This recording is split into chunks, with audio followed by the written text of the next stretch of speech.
First, I want to emphasize 2 points. Number one, it is the problem in government that they cannot prove why their own problem would be solved by their own solution. They cannot explain why when government fully compensating the loss of the victim, then it will lead to more society acceptance, and why it will lead to more reformation in criminal justice system. 2, in opposition, we demand collective responsibility in seeing these cases. Not only the government responsible, but society, also the criminal themselves, and also the victim themselves should also participate in compensating the cases. This is also to say that in our side, we also want compensation, but in more collective problem. It's not saying that we don't want compensation at all. We also have told you since Firman's speech that our compensation in status quo is already enough. This criminal receive more punishment. There's already enough closure to the victim. There is no response from opposition why this type of compensation is not enough. Now, 3 issues in my speech. First of all, I'm going to talk about rehabilitation and answering who is responsible to the rising of recidivists and the victim within it. Secondly, I'm going to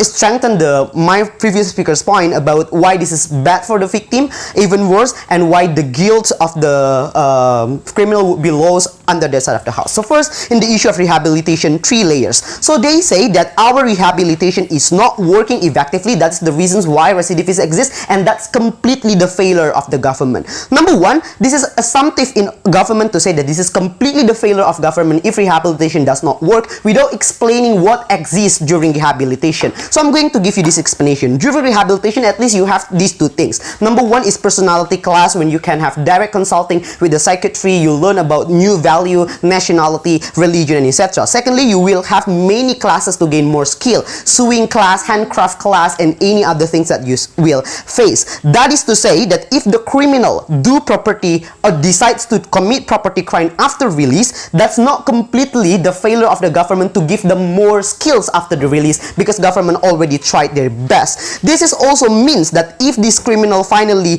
decide to do violent crime in the basis of retaliation, meaning that this happens because individual decision to prioritize their temporal emotional demands over the value that the government already installed during the rehabilitation process. So what is the conclusion? The tipping point of whether or not these recidivists want to do crime or not is again come back to themselves, right?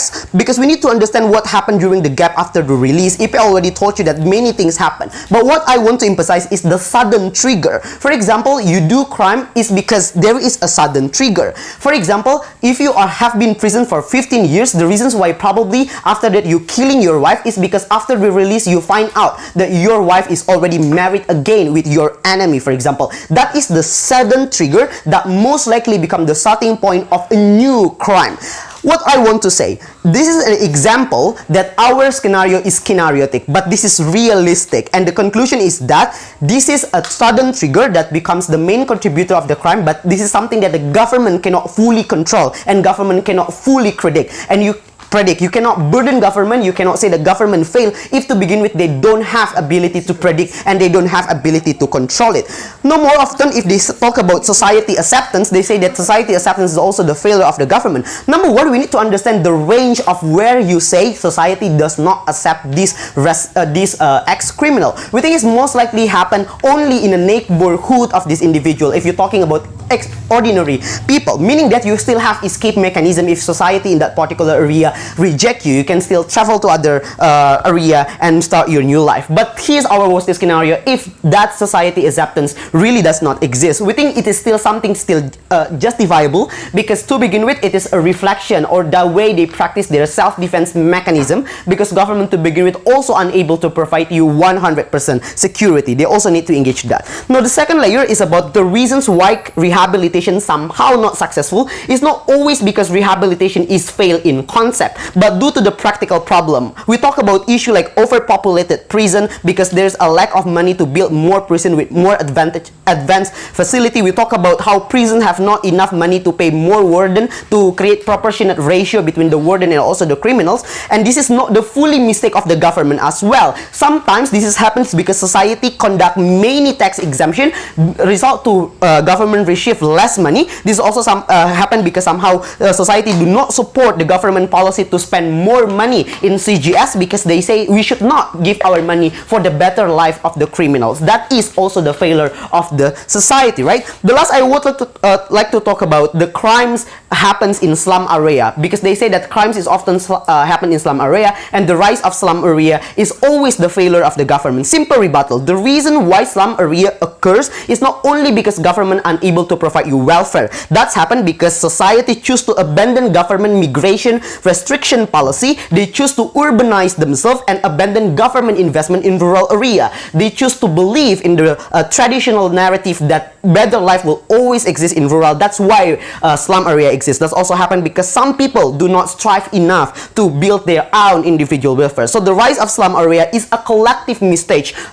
not only by government but also society, who are indeed a part of that slum area. So the subsequent incident that happened in that slum area should not become the burden that merely became the or belong to government only. We think that based on these three explanations, I have proven to you that even if rehabilitation somehow not successful, but the unsuccessful rehabilitation is not fully the responsibility of the government. That's also the responsibility of society and also the individuals who decide to prioritize their temporal emotional decision. Second issue is about why their proposal is also bad for the victim. Why, if the government fully compensate the victim, that's also bad for the victim. Firman told you because its compensation prevent further evaluation by the government. IVED told you that there is creating inferiority complex, and the compensation government told you validifying their inferiority. They cannot have enough closure. They cannot start new life. I want to make this more conclusive by saying that what happened if you compensating the loss of the criminal fully and it's conducted by the government, what you create is that you decline the government responsibility threshold. What do I mean by this? Previously, government fully responsible if they can create a new system that tackle all problems that creates this crime. But now, because you give them the leeway to only pay the compensation or in any forms that you want to defend in government, that becomes the declining of threshold responsibility in government. Why this is something significant? Because if crimes happens, it's not only creating insecurity and it's not only creating loss to the victim themselves, it's creating insecurity to the whole community around where the crimes is happening. Meaning that the way government need to solve it is not only compensating the individuals who are related, but also the community inside it. Meaning that you need to have approach that more collective and more systematic. This is something exists in our side of the house, not in their side of the house. Last issue is about the guilty. Why the guilt of the criminal would be less on that side of the house, and why it would be better in our side of the house. IVED told you there are two major reasons that guilt only happens if you can see directly the cause of your crime. Secondly, guilt happens if you do not having a sharing burden. The way I conclude this argumentation is by explaining with you, by ensuring the guilt of individual or the criminal is more important rather than ensuring that there would be a recovery in the victim. That is our worst case scenario. The reason is simple, because if some victims do not recover, the casualties, the damage stays within this individual only, the single people. But if we fail to ensure that this criminal feel guilt and deter, the casualties and the damage would spread around not only to this single individual. That's why it is, even if in our worst case scenario, it is justifiable to prioritize the victim guilt instead of the criminal guilt instead of the victim's recovery. Thank you.